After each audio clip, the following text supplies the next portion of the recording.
అన్నదాత సుఖీభవ అధ్యక్ష, కొంతమంది మాట్లాడుతున్నారు. 20,000 రూపాయలు ఇస్తామని ఎన్డీఏ చెప్పాం. 3 ఇన్స్టాల్మెంట్స్ కేంద్ర సమానంగా రాష్ట్ర వాటా కింద 14,000, కేంద్ర వాటా కింద 6,000, మొత్తం 20,000 ఇస్తున్నాం. మడమ తిప్పడు, మాట తప్పడు. అవునా? ఇప్పుడేమన్నావు? గవర్నమెంట్ ఆఫ్ ఇండియా 6,000 రూపాయలు ఇస్తుంది కాబట్టి అది మైనస్ చేసి నేను 6,500 రూపాయలు ఇస్తానని చెప్పిన పెద్ద మనిషి ఎవరో ఏం చెప్పలా?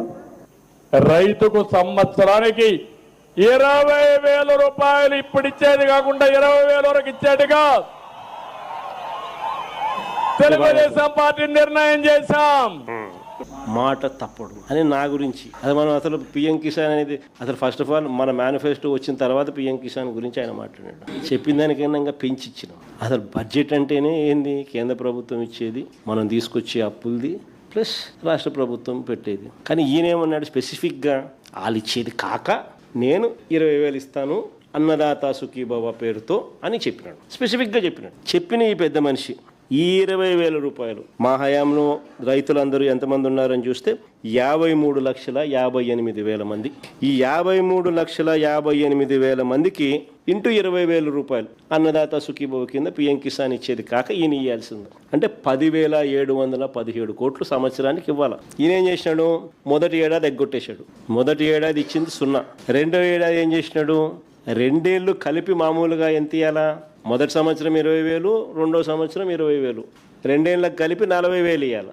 ఈయన ఎంత ఇచ్చినాడు? 2 ఏళ్ళకి కలిపి అప్పుడు ఒక 5,000, తర్వాత ఒక 5,000, 10,000, 30,000 ఎగరగొట్టేసినాడు. ఎగరగొట్టిన ఈ పెద్ద మనిషి ఇంకా ఆశ్చర్యం ఏమిటో తెలుసా?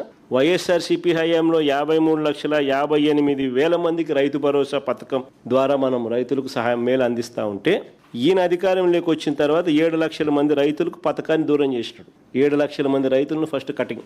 46,85,000 మందికి మాత్రమే ఇచ్చాడు ఈ సంవత్సరం. అది కూడా 10,000 మాత్రమే ఇచ్చినాడు.